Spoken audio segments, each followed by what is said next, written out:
You got 18 minutes. You're gonna make it over there. You're gonna find a rabbit's foot, get back to the roof, radio me when you're ready to make the jump, and we're gonna come get you. Batter up. And welcome to episode 28 of the Central Intelligence Cinema Podcast. Today, as part of our very special episode, we are reviewing the Tom Cruise epic Mission Impossible 3. So without further ado, take it away, Mr. Brosnan. Beg your pardon, forgot to knock.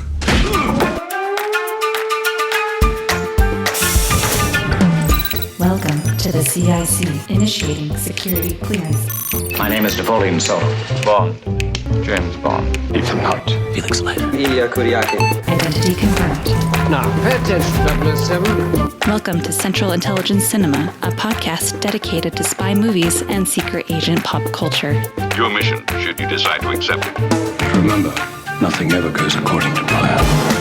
Tom, what do you think you're doing? Keeping the British hand up, sir. You expect me to talk? Yeah, baby!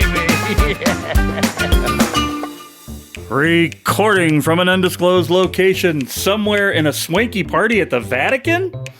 It's a Central Intelligence Cinema Podcast. I'm Jason Greenberg, and with me, as always, Ben Esslinger. Thank you, Jason. And welcome back to the Central Intelligence Cinema Podcast. Man, I've got all the warm and fuzzies. Jason is with me at the undisclosed location. We are here. We are here, sitting opposite each other, not virtually. It's great. It's no good more stuff. Brady Bunch for us. That's right. I hadn't thought of it that way, but yes. Get on a bunch of them Zoom calls with people, and you're like, dun dun dun dun dun. Here's a story of a bunch of people. And then everybody should start looking down and Exactly. to their left and to their right. And then you're like, who gets to be Alice? Love it.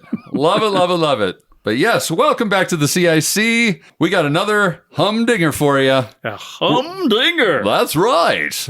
We're getting Abrams as fuck. That's right. It's not nearly as cool as woo as fuck. No, but, not quite. It wasn't cool enough to warrant me going back to post-production and creating a button for it.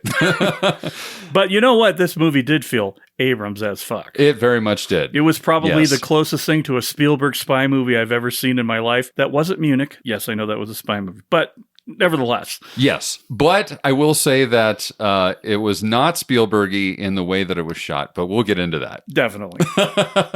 But yes, we are here to talk about Mission Impossible 3. Yeah, I'm excited. I have to say right off the bat that I did not have warm and fuzzy feelings about this movie prior to watching it. Now, I will say, after watching it and going through my notes with it, I was pleasantly surprised. And the further I got into it, the more I liked it. And see, and it's funny because for me, this had always been my favorite one of the Mission Impossible movies. Right. And then watching it again, it's been no. a while. I'm like, this is garbage. I mean, it's not garbage, but it did not hold up to what my memory or what was in my head of what this movie was. So we both, I went higher and you went lower, and we met somewhere in the middle. Yeah, more or less. More or less. Before we get into the particulars, how do you rank your Mission Impossible movies? Well, number 1 is at the bottom. I'm going to say number 7 is at the top, even though I haven't seen it. I'm going to be honest with you. I mean, I don't have an encyclopedic knowledge of these movies because I probably watched them in the theater, watched them once with Netflix or something like that, and then occasionally we'll revisit. Right. But the fact that I haven't seen this since it probably released on direct or in video back when it came out, says something. Yeah. But I would say if I were ranking the movies, they probably all go down in line from the most recent to the first one. Okay. Because the stunts get better. The effects get better. The storylines don't get any better. It's still the same stupid, we've got 6 planned stunts. Right. Write a story around it thing. Yeah. It's just the stunts got better. That's true. That so is very that's why I'm true. anticipating 8's going to be my favorite. 7 will be my second favorite. Well, see, I think there's going to be sort of a bell curve with stunts because as Tommy... I mean, yes, we have both come to the agreement that Tom Cruise is regenerated with every movie, but I think those regenerations are starting to fractal out a little bit. Well, if he's like Doctor Who, after number 8, he only has 4 left. Yeah. So if he's a Time Lord, he really needs to be thinking about, you know, and that's, I think, what the problem is. I think Tom is starting to face his own mortality. And he's like, if I'm going to die, I'm going to die for what I love. Right. So he just keeps making these stunts even wackier till he gets the one where he dies. Right. I'm just happy that 8 is his last one for his sake. Yeah, no doubt. I mean, this whole thing about shooting a movie in outer space. Oh my God. I know. What is he thinking? I think he's thinking it's going to happen is what he's thinking because he's Tom Cruise. Because he's 60'd, right? Is he 60 I think he's 60 this year, I think. Okay. But come on, I mean, let's face it. If he goes to space, that's the ultimate way to go out, right? I mean, it kind of is. I mean, if you're going to go out in space. You know, he's coming down with the capsule, you know, and the Dragon, SpaceX Dragon capsule coming down. It's just him on there. It's like, we're having a problem, Mr. Cruise. You're going to burn up in orbit. He's like, crank up the Top Gun theme. I'm going out in style.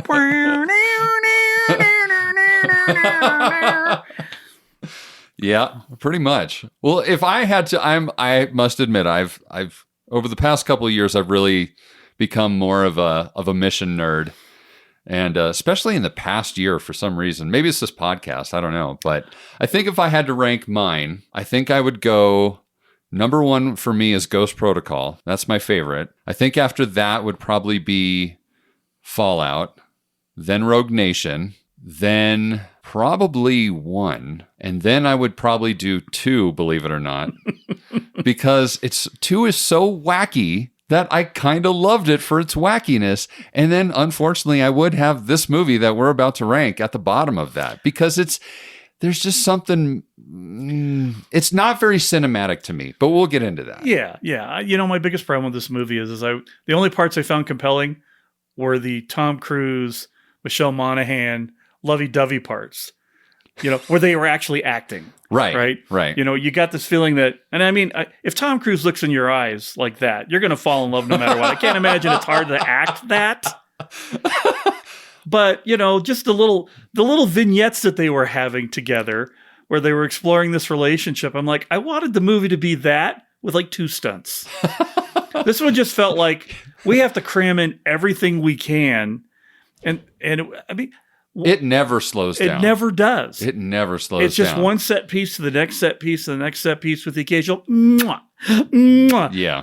You have to trust me. All right. Well, let's get into the particulars, shall we? All right. Stand by to go live. On my mark. 5. You have a wife, girlfriend? 4. 3. Whoever she is, I'm going to find her. 2. I'm going to hurt her. 1. And then I'm going to kill you right in front of her. Agent confirmed. Welcome back, brother. It's Hunt. I know it's Hunt.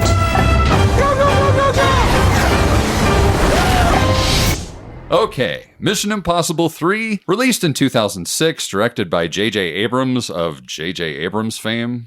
Need I say more?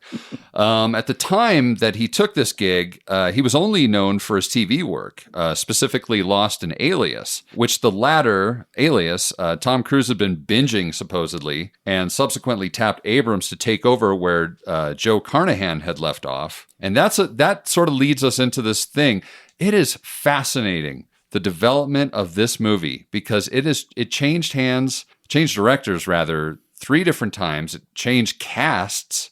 This movie was through the ringer before it ever was even made. So like Mission Impossible 7? So like every Mission Impossible right, movie, really, for the most part. I mean, I even found out recently that prior to going after John Woo, Tom Cruise had a meeting with, what is his name, Wong Kar-wai? Or that's what happens when I go off the cuff. I just get in trouble. But essentially, in 2002, David Fincher was slated to direct the next installment for a summer of 2004 release date.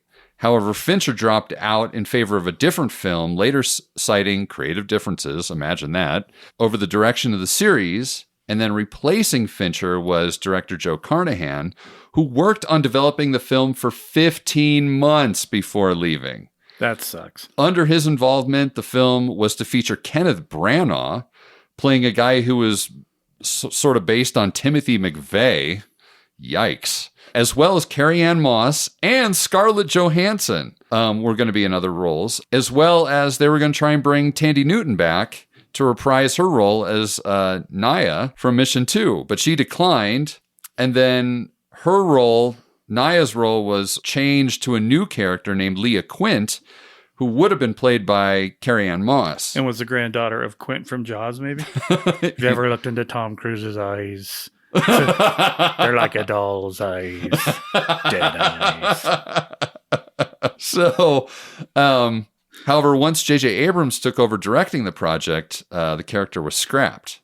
So basically, after a dispute over the film's tone, Carnahan quit in July of 2004. And this is exactly why I probably would have, if I would have been Joe Carnahan, I probably would have quit too, because I feel like this movie has an issue with tone. Big time. Between the tone and the photography, those are my two big things that I'm not crazy about in this movie, even though there are a lot of things that I will bring up that I really do like about this movie. But those two things needed some work. Tom Cruise then contacted JJ, offering the directorial role after having watched Alias, apparently. And Abrams ultimately signed on, and production was delayed a year due to his contractual obligations with Alias and Lost. And because of that, during that time, Branagh, Moss, and Scarlett Johansson all departed from the project because of all the delays.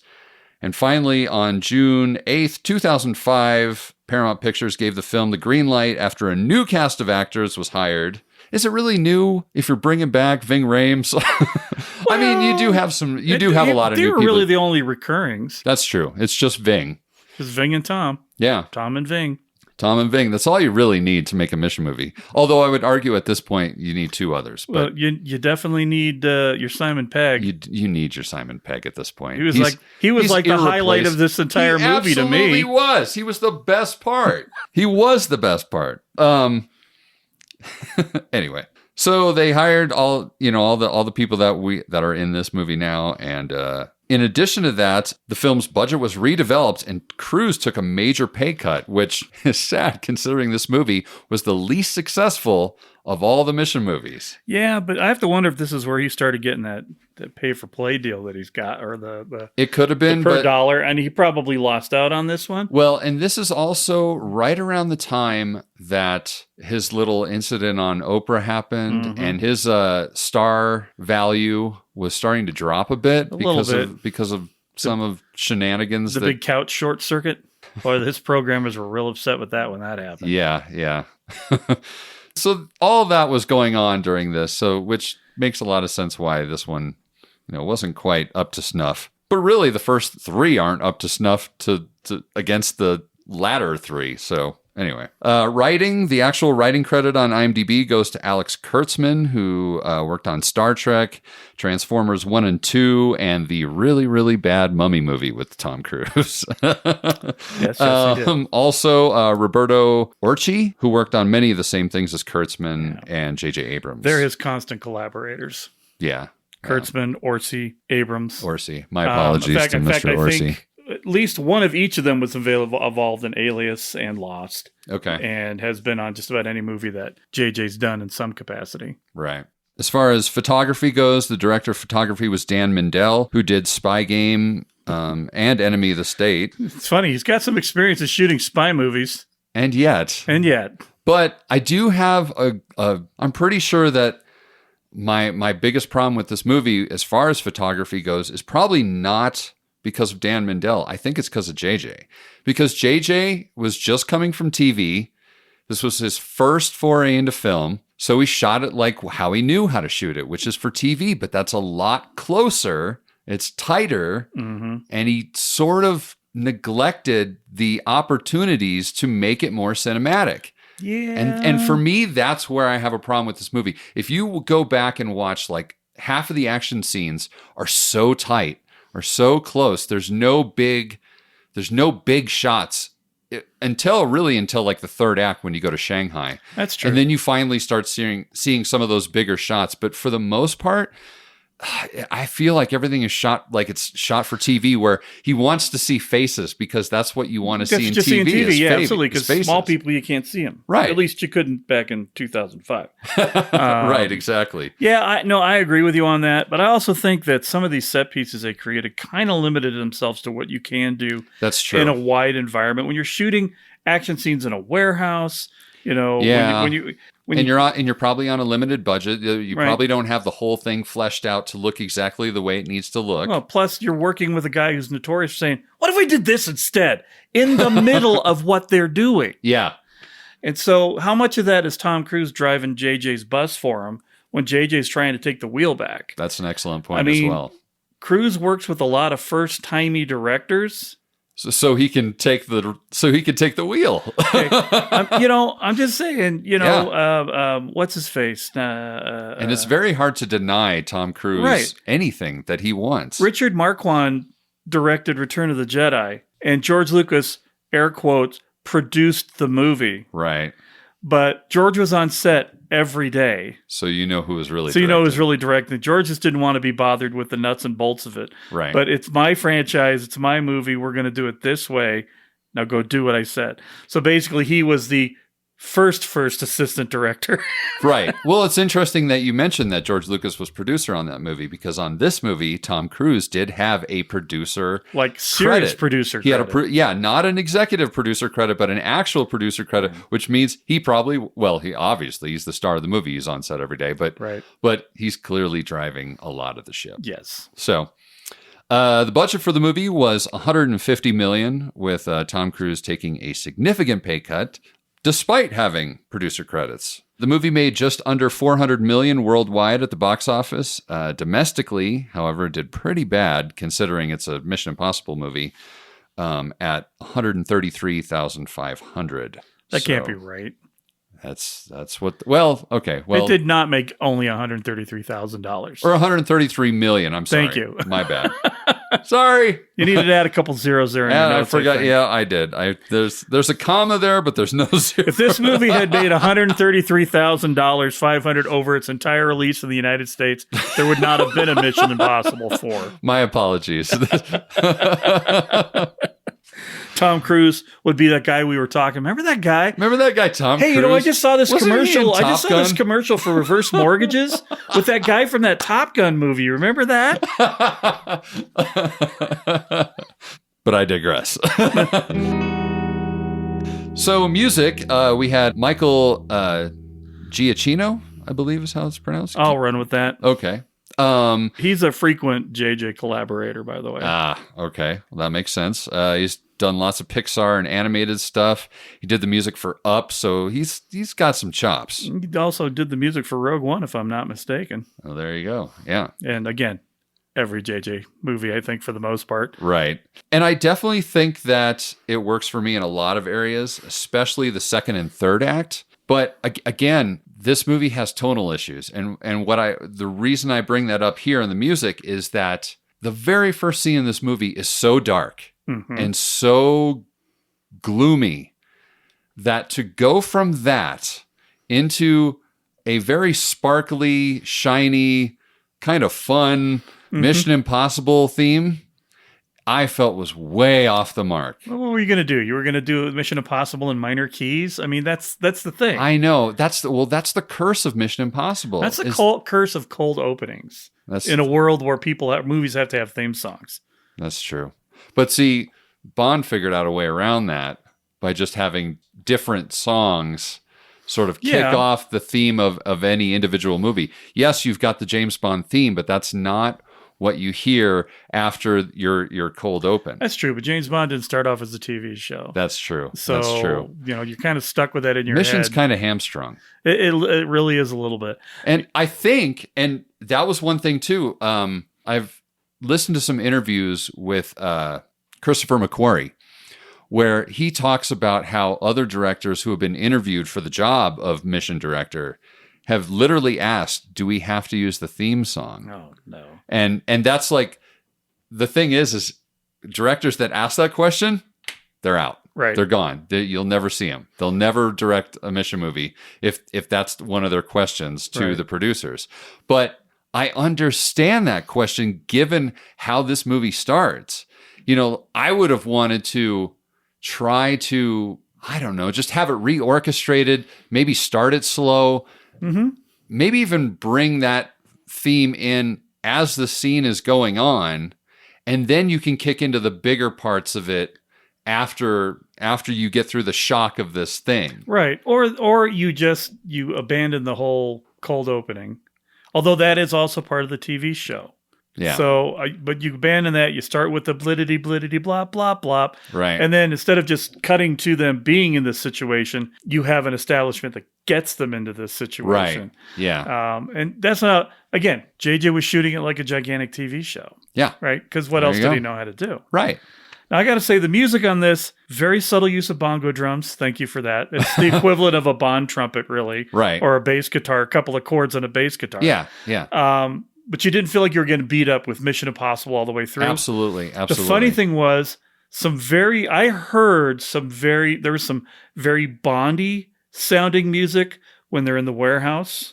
Okay. Like the first scene? Yeah. Okay. Yeah. You could hear some overtones. But what cracked me up, second run through on this film, when Cruise is up on the building getting ready to jump, and it's the Batman scene because, you know, it's the helicopter scene, bringing it around Tom. I swear to God, I heard an Austin Powers, and I'm like, what? I rewound it. I'm like, oh shit, yeah, that's what that was.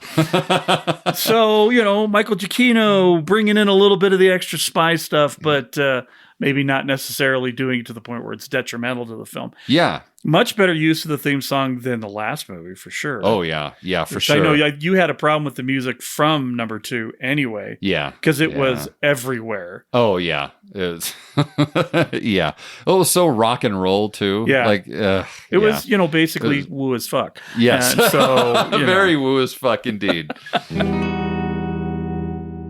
I actually did like the music. It's funny you bring up the scene, the big swing scene, because that was one of the areas where I actually really liked the music in there, especially after he lands on the top of the building, he's sliding towards the edge.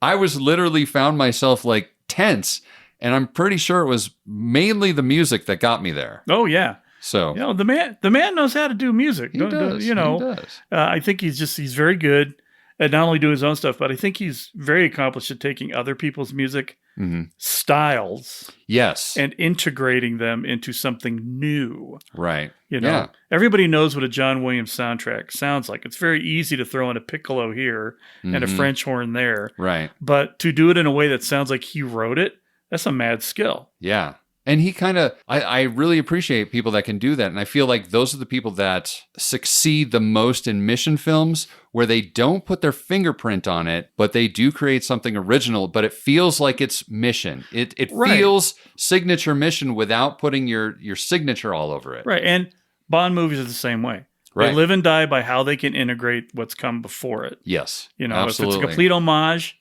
it sucks. Yeah. If it completely disregards everything, it sucks. But when you can find that balance, it's fantastic, because you get those little cues like, it's still a James Bond movie. Yeah, exactly. Exactly. It's like the scene in Skyfall when he pulls off the tarp on the DD5 in the garage, and then you get the theme, and then you just go back to being Skyfall's theme. So yeah, exactly. It's all good. So acting wise, obviously Tom Cruise is back as usual, being pretty Tom Cruisey in this one. A little less Tom Cruisey than MI2, but he's still definitely pretty, especially in that first scene after the cold open. He's very Tom Cruisey in that scene. Oh God! All I kept seeing was cocktail in that one. Yeah, you just all you needed was him behind shaking a cocktail shaker and throwing shit around and and flirting with all of Julia's friends. So, speaking of which, Julia, played by Michelle Monaghan, I really liked her in it. I feel like, you know, this is 2005? Yeah, 2006. So this was really, we certainly know Tom Cruise has a type.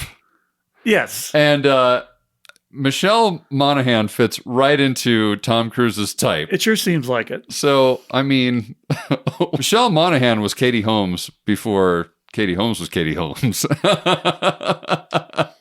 So anyway, just an observation. It's just an observation. Part of me has to wonder when he's not involved with somebody else, if he just has relationships with his actresses during the thing. It's like, so this is what's going to happen. You're the love interest, and so for the length of the movie, we're going to method act like we're the love interest. We're going to really need to go full method on into this. the whole thing. Doesn't mean we have to have sex, but, when we're in public. It's the whole thing. Because we need to bond. That's right. We need to be cohesive. We need people to believe it. That's right. So, in addition to Julie, we have Lindsay Ferris, played by Kerry Russell, who I really liked. Completely underused in this movie. Completely underused because she's such a fantastic actress. Yep. And she's really nice to look at. Holy cow. Well, not with that eyeball she wasn't, but yeah. Well, oh, God, yeah. I know. And then we have Zen, played by Maggie Q, also underused. But yeah, man. But she played her part. She did. Maggie Q, otherwise known as Michelle Yeoh Light. So, other major characters, we, of course, have Philip Seymour Hoffman as Owen Davian. What a highlight, man. Like Christopher Walken, killed before the potential could be tapped. Yeah, I mean, holy cow. I feel like Philip Seymour Hoffman, if he... Do you think he played Tom Cruise better than Tom Cruise? I kind of did. Right? That was one of the things as I was watching, and I'm like, my God, he can do Tom Cruise better than Tom Cruise can. So good. And then, of course, we have the Meats Man, Ving Rhames. That's right. He's back. Luther is in the building, people. Pay respect. And then, of course, we've got Musgrave, played by Billy Crudup. It's fine. Yeah, he played his role fine. Yeah, he did his thing. And then we have Theodore Brassel, played by Lawrence Fishburne. Are we sure this isn't Basil? Theodore Brassel? I don't know. It was or Basil. All I just kept expecting was to clip the little glasses on his nose. Right, Mr. Hunt. He is the one. So, but I actually liked Lawrence Fishburne in this quite a bit. He was very. He was a one-dimensional character that had dimension. Yes. Right? Yes, very much so. Because whatever it was that he did, it sort of made you believe that he could have been bad, but he also could have just been a hard ass. He played this very Shakespearean, and I think that's what did it. He was over the top enough to not be annoying, but enough for you think, oh, maybe it's braggadocio, maybe he's covering something up. Right. But you never quite know for sure. You're never quite sure. So it actually is effective in sort of throwing you off who the real villain is. Yes, exactly. Spoiler alert. And then, of course, Benji. Whee! Simon Pegg, finally. We're finally into the good Mission movies. Yeah. I mean, ish. The transitional good movie. It gets better when he gets more dialogue, but let's face it, his dialogue was amazing. Yeah. It goes to the whole thing about his college professor. Oh, I know! Well, when you have a MacGuffin as big as the rabbit's foot, you need some stories like that to go along. You need something to ground it a little bit more. Yeah. And then Brownway, creepily played by Eddie Marsan. I just had to bring it up because he's the first person you see. Yeah. And I'm like, Eddie! So, that's pretty much it. Should we get into the mains? Let's do it. All right, so the pre-title sequence. So we get this very short but very effective, but again, so dark, this pre-title sequence where immediately we just get close-ups of Tom Cruise bloodied and he's all tied up and he's just got a thing put into his head, and his wife, who we don't even know is his wife yet, sitting across from him, and she's all tied up, and we've got Philip Seymour Hoffman there being menacing as fuck.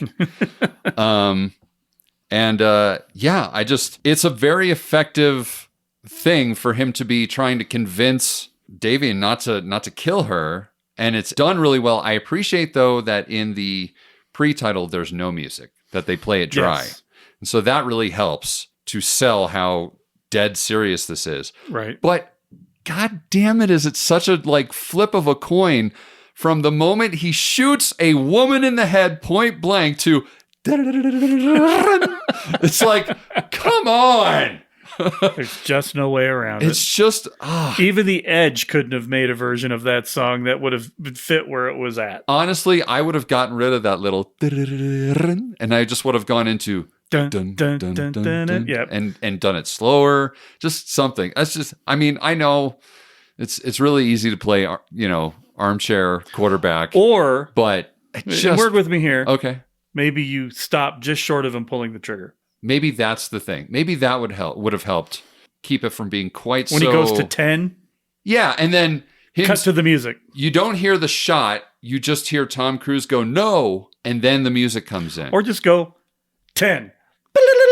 Dun, dun, yeah. Dun, dun, dun. Yeah, it was that sudden, quick, immediate violence. Yes, that throws it off. That's the jaunty little theme at the beginning. Absolutely. Now, if it had jumped into Skyfall, maybe. Now, I will say that I appreciate the fact that, given how dark the pre-title is, that the mission title graphics, they don't have what they do in almost all the other movies, which is do that little super tease of what's going to happen in the movie. Yeah. They got rid of that for this movie and just have titles over a burning fuse. Right. So that at least is good. Yeah, maybe G's like, this has got to be the compromise we make here. Right, exactly. So title graphics are nothing really to say. No, there's nothing fancy about them. You can tell they're Mission Impossible. Yeah, that's pretty much it. So, Act 1.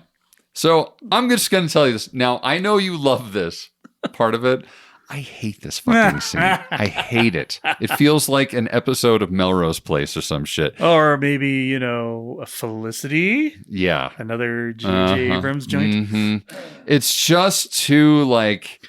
Oh, yeah, with the toast and the... it's just... he's so dreamy. Yeah, I'd marry him. I'd marry him, too. Also, there's your Greg Grunberg connection right there. Grunberg's in virtually every movie that Abrams does as well because they're really close friends. Oh, okay. So get that Grunberg in and out in a hurry. Boom, boom. So, yeah, not a big fan of that. But anyway, so we see... we basically find out that Ethan's retired from the field and he's now training recruits. And during this silly party where we find out that he's engaged or whatever, we figure out that Ethan can read lips. Okay, and I'm going to stop you because this was the dumbest thing ever, right? I remember watching this and I turned to my wife and I'm like, the whole scene where later on where this becomes relevant to the story. Yeah. You could have understood that he was reading lips just by focusing in on Billy Crudup's lips. Right. You didn't need this whole kind of, can he hear us? What? I'm like, that's not too obvious that there's something more to this guy than what he is. Right. But whatever. Okay. Thanks. Yeah. Thanks for thinking that your average audience can't understand what lip reading is, J.J. Abrams. Yeah. They punch it in real hard. But that's another TV thing. TV always beats you over the head with stuff like this so that you remember it. Yeah, it's like reading comic books. The first 3 pages of every comic book is a recap of what happened in the previous comic book. It's annoying. Yeah.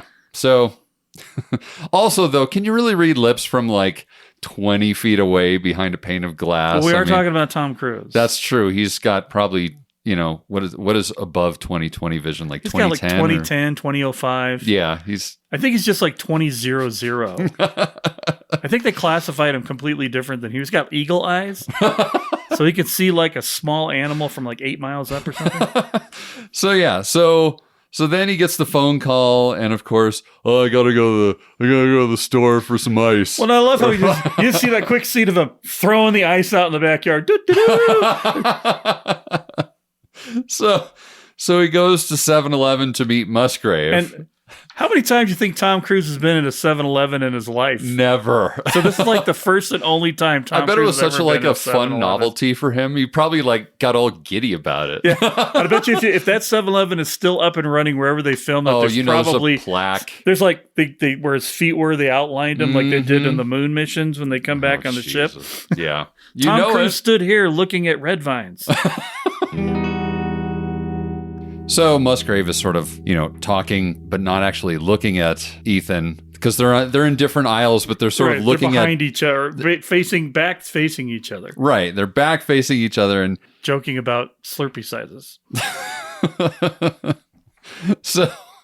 So from there, he sort of talks about what the mission is involving rescuing Lindsay. And he figured since that was one of his, recruits or trainees, that Tom would be interested in joining the team or whatever. Right. And so as Musgrave is walking out of the 7-Eleven, he's like, be sure to take some pictures on your honeymoon, and flicks the little Instamatic camera. And I totally didn't even realize they still had Instamatic cameras in 2006 or now for that matter. They still got them now. Nobody uses them unless their phone's broken. Right. Or it's just really cool and trendy to have them. Well, I think the only place you see them anymore is at places where you're actually vacationing, right? Right. Like they're in gift shops in Vegas and you get them at Disneyland. I wonder if it's one of those things where people lose their phone and they're so desperate to continue to take pictures while on vacation that they buy them.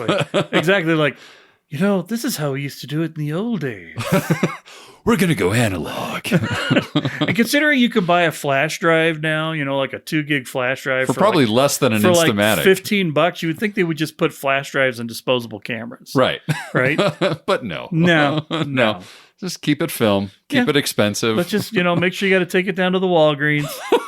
Get somebody from the other end of the store who really doesn't know how to operate the equipment. So Ethan takes home the Instamatic camera and hangs out in his garage and watches down the mission that's explained to him. Like a creepy old man.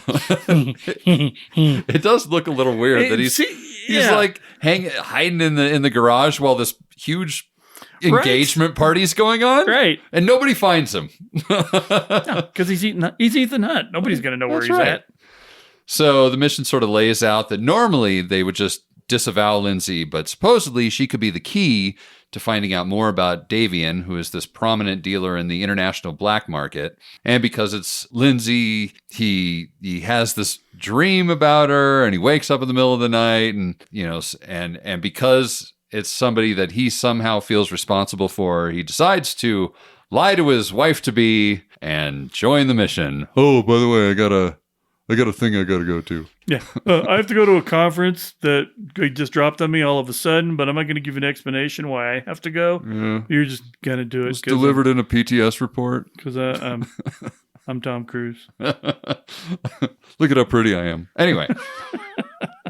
So we move on to the mission to save Lindsay. And Tom Cruise rolls up to meet with Luther on a motorcycle looking kind of Terminator-y. Yeah. He's got the black jacket. He's got the sunglasses. You just want to give it up. Come with me if you want to live. I'm just kidding. That's not this movie. I do think it just feels very, I feel like all the mission movies have one gratuitous Tom Cruise on a motorcycle moment that they just have to throw in there for good measure because, he started something in Top Gun and I think took it to the ultimate level in Mission Impossible 2. You really can't go a lot further with Tom Cruise on a motorcycle than that. We do see a little bit of it in Rogue Nation, though. Yeah, but it's not woo as fuck, though. No. I mean, you've reached the pinnacle at this point. Everything is derivative from there. Indeed. So anyway, he reunites with Luther, and they go to Germany, and so cut to nighttime, and they're already on the premises of where she's being held. And naturally, Luther is in a van down by the river, like he is. He's got all the cool toys. He's got 4 elevated keyboards and 4 different trackballs. And then there's all these huge guns. Right. Pointed up at the... Well, and the Tom Cruise is running to place from the area of cover. And they weren't just there. Tom's all like, okay, run. And that's just his first running moment. He's running and setting these guns up for Luthor. I'm sorry. Luthor. Wrong movie. Lex Luthor. Luther. And then comes running back. And they have a little bit of what do they call it? Tete-a-tete. Tete-a-tete, yeah. Because, we're old friends, but, I just find it amazing that they were able to get past the perimeter with all this shit. But that sort of also alludes to the fact that I kind of feel like Davian wanted them to get past the perimeter. And since he's in cahoots with somebody within IMF. Yeah, we're not going to say who because spoilers. Yeah. till the third act. On a 2006 movie. Yeah. That you're going to hear about in probably, I don't know, 60 minutes or less. Right. Anyway, so Luther uses some sort of fancy tech mumbo jumbo, which I've watched so many mission movies now, so many times, I just sort of accept it now. I've gotten a lot less like, well, how does that work, man? You know, now I'm just like, all right, fine. They found it. They found where she's at. She's on the 6th floor. I'm sure it was like infrared or heat. It was her. They identified her by her vascular system, according to the screen, because that technology currently exists. Sure, in the 23rd century. Of course, it does. So Abrams was already thinking about Star Trek in 2009 here, apparently. So anyway, they find Lindsay, or at least they know where she's at. Meanwhile, Ethan and Maggie Q are infiltrating and planting some charges along the way, and then they create a distraction, a subtle distraction. Oh yeah, absolutely. Of firing huge, massive guns at all the windows. And managed to not hit any important people in the process. Right. So they distracted the bad guys so Ethan can free her. And that's when we get our part 1 of at least part 2 of Pulp Fiction moments in this movie, where Ethan finds Lindsay and gives her an adrenaline shot to the chest, where she immediately wakes up and is supercharged. Like she becomes like a super soldier. Oh, no doubt. And we get that fun like slow motion moment where Ethan throws her the gun across the little doorway. Yeah. And she like grabs it and flips around and like starts shooting people. Maybe the wooiest moment in the entire movie right very there. Very wooey. It's very close to a woo as fuck moment. I didn't bring out the button though, because it wasn't quite. There were no doves involved. There were no doves. There was no flying. She was shooting with the gun in the correct angle and in the correct posture and yeah, position. she actually knew what she was doing. Yeah. So it wasn't woo as fuck. No, it was okay. Woo as heck. So in the meantime, Maggie Q, or Zen, I should say, grabs some kind of tech drives, and that felt very sort of Winter Soldier-y, with Black Widow sort of having her own little side mission thing. So then we see Ethan and Lindsay jump out some sort of window or crash out a window, I think it is, and they land on the van that Luther's on. And then we get to watch them sort of maneuver on the top of this van as Luther's driving towards the chopper. And then we get this very nice choreographed slide off the front of the van. Ride's over. Whee! Whee! But works out really well. And so then they get to the chopper. They'll get to the chopper. It sucks that you and me can't watch a scene like that without automatically hearing that in our heads. I know, it's really impossible. You just that's the impossible mission, trying not to hear Arnold Schwarzenegger in our heads. It's exactly. So as they're sort of getting everybody onto the chopper, that's when Lindsay starts grabbing her head and she's getting that high-pitched noise inside her head, and you realize something's wrong. And that's when they see this big old attack helicopter. Yeah, an attack helicopter coming after them. So they go up, and then we get the chopper chase through a wind farm. Yeah. And so I feel like I need to point out at this point that helicopters, unlike fixed wing aircraft, which is flying a straight line, can go up and they can go down. It's their very nature. They don't even have to go forwards or really, backwards. They don't. They could just stay there. They could just stay right there. Up and down. Up all day long till the fuel runs out. So having this really unique ability for a flying aircraft, wouldn't it make more sense to fly above the giant propellers rather than in between the giant propellers or below the giant propellers? And see, it makes sense for the IMF team to fly through, but it wouldn't make any sense for the attack helicopter. Wouldn't you just, if you're the attack helicopter, just stay up above and fire your damn missiles? Right, because they're heat seeking. So right, but instead, now we're slaloming. You're not telling me you're actually going into this asteroid field. They'd be crazy to follow us, wouldn't they? And I think it's funny that they filmed the thing in Germany, but they had to go to Bakersfield to find a wind farm that was big enough for them to be able to fly through it. Meanwhile, Germany is far more green than... Yeah, exactly. I don't know. It makes sense. And I don't even know if they actually filmed in Germany. Maybe they didn't. But the van that Luther was in had German on it, so clearly they were in Germany. Exactly.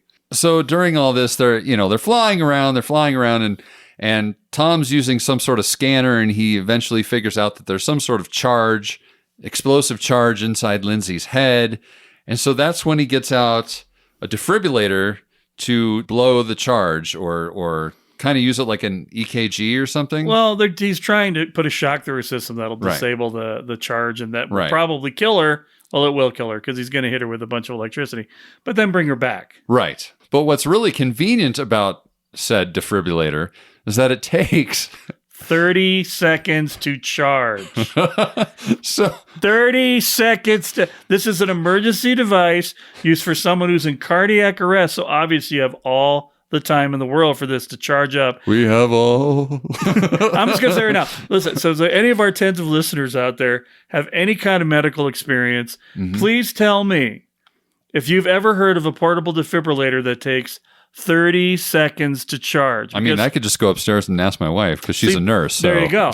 All I'm saying is, I've seen these in the real world. They have batteries. They charge immediately. You can deplete the batteries. The bigger concern would have been if maybe the batteries weren't working on the one in the helicopter, but nobody waits 30 seconds to zap anybody. Right. But, it's a J.J. Abrams issued. It's bad filmmaking, 101. This was a bunch of clever righty guys who can get movie references all day long, but can't take the time to figure out how a defibrillator works in a portable environment. You want to add drama? Fine. Every time Tom Cruise tries to zap her with it, he has to juke to the left. The helicopter jukes to the right. Maybe he actually hits the thing and shocks everybody. And they're like, motherfucker! I don't know, but... They were using like countdown timer clock thingies in this movie. A lot. And I'm telling you right now, I am adding countdowns to the list. Because I hate that shit. Yeah. Be more inventive. Indeed. This is what you do for a living. I don't do it for a living. I just gave you 3 solutions. Okay? Maybe you guys should be paying me to write your stupid scripts. Damn right. Sorry, getting off my soapbox. No, that's fine. So, and then we get the final moment in this scene, which is so disturbing. Oh, God, yeah. When the charge goes off inside Lindsay's head and her eyes do that. It's just like the first time I rewatched this movie for the podcast, I literally laid down to go to sleep and all I could see were her disgusting, shocking eyes in her dead face. Like it was really... It was rough, man. She went from Felicity to Barney from The Simpsons in like a second. Yeah, it was rough. So, well, then they show it to you again in the body bag. Yeah. Do I really need to see that again? Here you go. That's Ben Essinger. This is for you. Yeah, just in case you had finally stopped having those nightmares. Here they are again. So anyway, then we sort of get the fallout, no pun intended, after this failed mission. And then we get this. Now, I will say this is a great scene when Ethan gets back home and he's just sort of in this daze from what had just happened, but he can't say anything to Julia. And so he's just like a zombie. And Julia just doesn't know how to handle him. So this is what I'm saying. This is that other movie that I really wanted to watch more than the movie I was watching, where this guy's leading a double life, and his wife-to-be knows something's going on, but doesn't want to confront him about it. And there's acting going on here. There's right? actual acting. Actual acting. Tom Cruise is actually emoting like Data in Star Trek. He turned on his emotion chip and he's acting, and Michelle Monaghan is acting, and there's powerful emotion going on that's being conveyed with no dialogue. Right. And there's some words in it, but really they're getting things across through the moment. Right. And you're like, this would have been so much better. It would have made half as much money, but it would have been a 5 times better movie. Well, and we get these little windows into that other movie here and there, and then they go away, and you're like, wait, come back. I want to see you. I want to see that movie. So anyway, the next day, we're back at IMF headquarters, and Ethan and Musgrave just take a heaping helping of shit from Brassel, who just... He's just not having it. He's not having it at all. He's throwing down files about all these terrible things that Davian has done and who'd he supply, terrible weapons to across the world, and... He supplies. Well, he's throwing direct questions at Ethan about her ability to was she really ready? You said she's ready. Were you ready? You stand by it? Yeah. Da-da-da-da-da-da. Starts explaining. And then Musgrave comes in and he's like, well, I'm the one. He's like, I haven't even gotten to you yet, son. You just sit your ass down. Well, we're going to have some words when I'm finished, but the big boys are talking right now. Yeah. I mean, he just goes through the whole thing.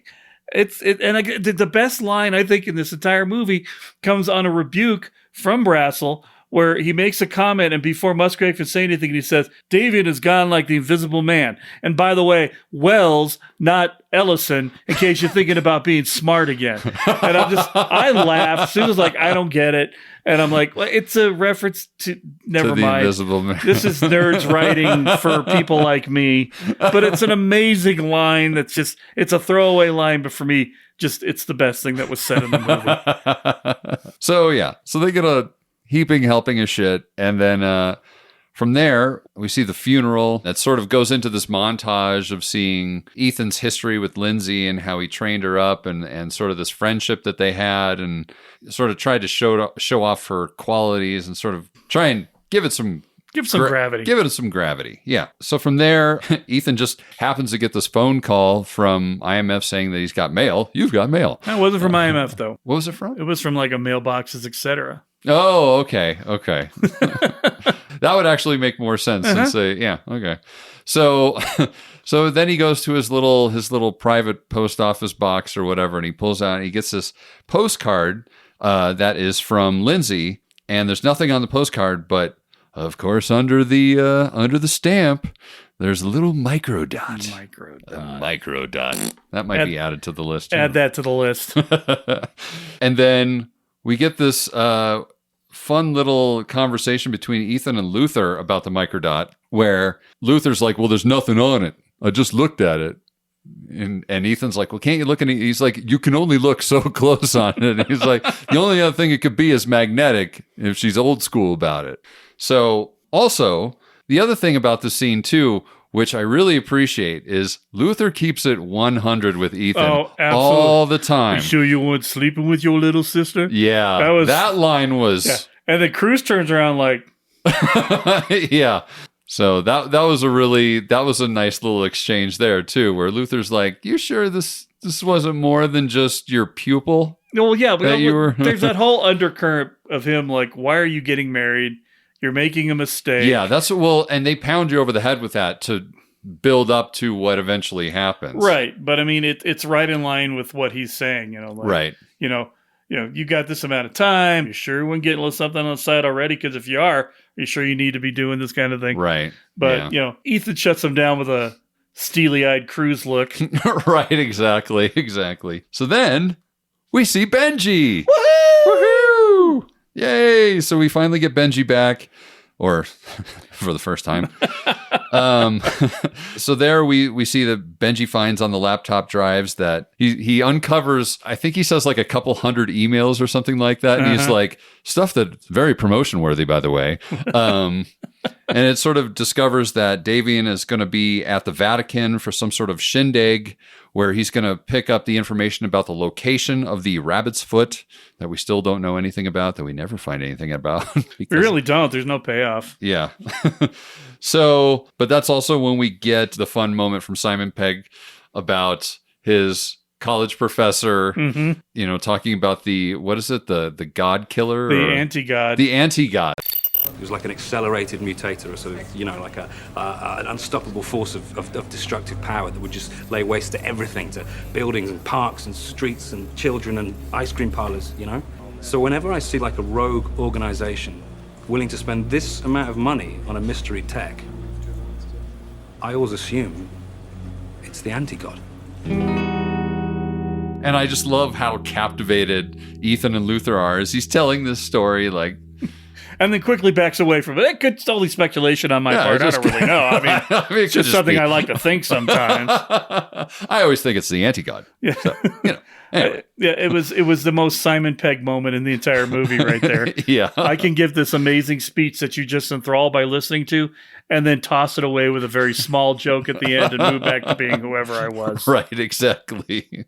So after that little moment there, then Ethan basically sort of says on the sly that essentially he's going to set up an unauthorized mission to capture Davian. Right. And sort of find out what the rabbit's foot is or whatnot. And as he's walking away, we get one of my favorite lines from Luther in the whole thing where he's like, That look in your eyes a pain in my ass. You know that, right?